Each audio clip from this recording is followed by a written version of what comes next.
এই জন্য যে আমাদের দলের প্রয়াত চেয়ারপারসন দেশনেত্রী বেগম খালেদা জিয়া তিনি এই অভূতপূর্ব বিজয় দেখে যেতে পারলেন না এবং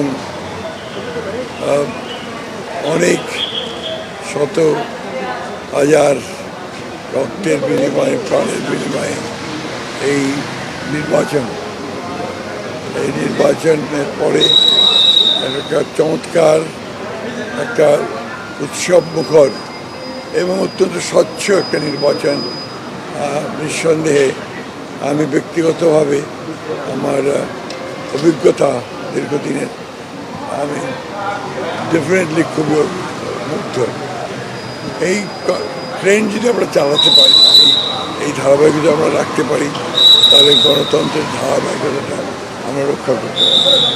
স্যার, সামনের দিনে চ্যালেঞ্জ কি দেখছেন সরকারের সামনে? চ্যালেঞ্জ তো সবচেয়ে বড় চ্যালেঞ্জ হচ্ছে অর্থনীতিকে সচল করা, আইন শৃঙ্খলা পরিস্থিতিকে নিয়ন্ত্রণে রাখা, ন্যায় বিচার প্রতিষ্ঠা করা, দুর্নীতিকে নিয়ন্ত্রণ করা। দ্বিতীয় তো চ্যালেঞ্জ নেই।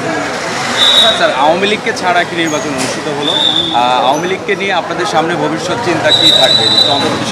আওয়ামী লীগের ব্যাপারে তো পরিষ্কার যেটা আপনার সিদ্ধান্ত ইতিমধ্যে নিয়েছে নির্বাচন কমিশন, তাদেরকে নিষিদ্ধ করেছে।